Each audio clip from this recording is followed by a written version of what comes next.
Hello everyone and welcome to the Practical English Brain once again.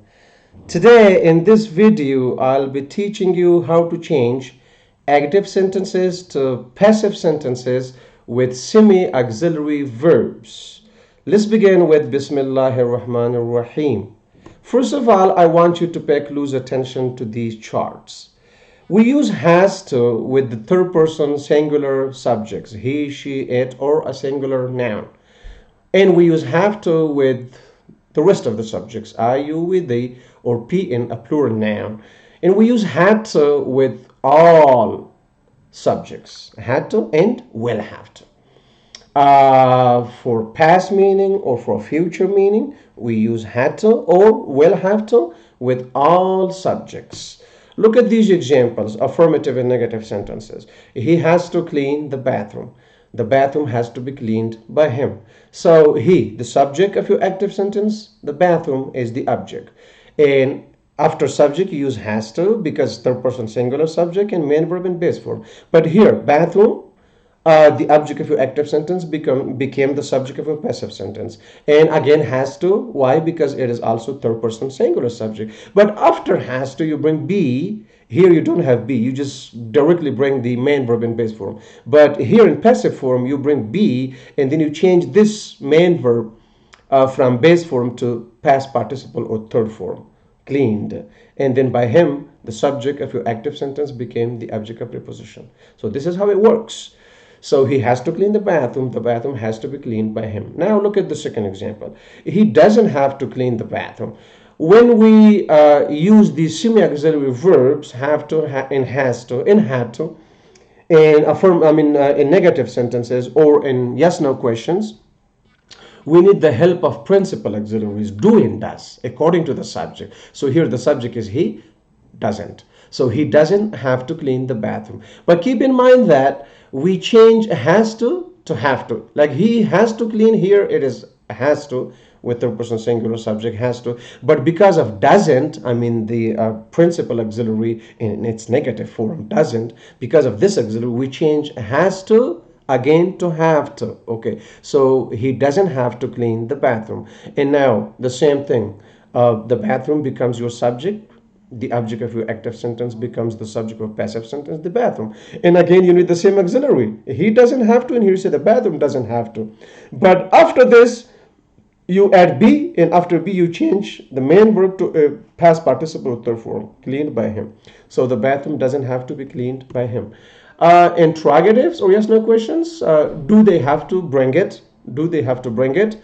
So do, auxiliary at the beginning, and then subject they, and have to semi-auxiliary verb, and then main verb bring in its base form, and then it object. So again, here at the beginning of your passive sentence, you use does. Why? Because your subject of the passive sentence is third person singular subject. Here it's not third person singular, but here it is. So therefore you use does, not do. Okay, so does it and have to. Again, after the principal auxiliary does, you need to use have to, even if the subject is third person singular, like it here.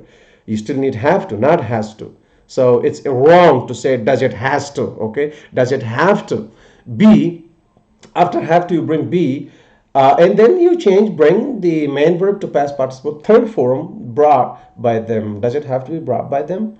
Okay. And if it's, for example, like in the past, like you use, the second form of do and does, did, here did, the auxiliary, principal auxiliary did, then subject, then have to, again it's base form. Okay, then main verb in base form, and then the exam, the object. Okay, so now the object of your active sentence becomes the subject of your passive sentence, like here the exam. And again, it is brought after the principal auxiliary did. So did the exam and have to. Okay, so if it's affirmative sentence or positive sentence, so obviously it is had to, like, he had to take the exam, or the exam had to be taken by him. But because of this auxiliary did, you change had to have to its base form again. So did the exam have to be taken by her? Okay, now negative interrogative. So we have the complete form. The first example is made with its complete form. So does he not have to wash the car? Does he not have to wash the car? If you bring your subject between, the principal auxiliary does and not, so it is the complete form. Like here, does he not have to wash the car?